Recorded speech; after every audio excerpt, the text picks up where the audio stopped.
محترمہ صدف مرزا ڈنمارک سے تشریف لائی ہماری مہمان ہیں. محترمہ صدف مرزا سے درخواست گزار ہوں کہ تشریف لائیں.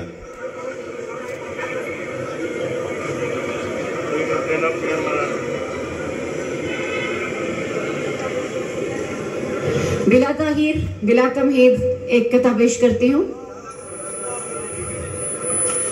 مسلسل ایک خطرے میں نہیں رہنا نہیں رہنا، مسلسل ایک خطرے میں نہیں رہنا نہیں رہنا، انا کے بند کمرے میں نہیں رہنا نہیں رہنا، مسلسل ایک خطرے میں نہیں رہنا نہیں رہنا، انا کے بند کمرے میں نہیں رہنا نہیں رہنا، اور مجھے منظور پر میرے ہواؤں میں بکھر جائیں، مجھے منظور پر میرے ہواؤں میں بکھر جائیں، مگر سونے کے پنجرے میں نہیں رہنا.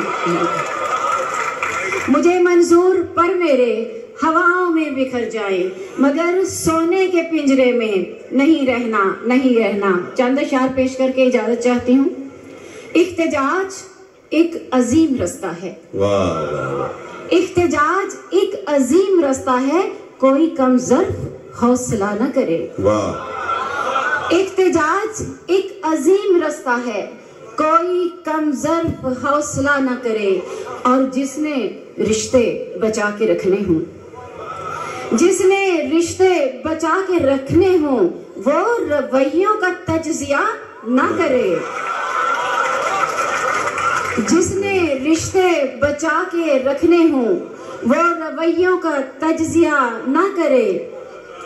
جس نے رشتے بچا کے رکھنے ہوں وہ رویوں کا تجزیہ نہ کرے. اس سے کہنا کہ سب گنوا دے گا، اس سے کہنا کہ سب گنوا دے گا، اس سے کہنا کہ تصفیہ نہ کرے.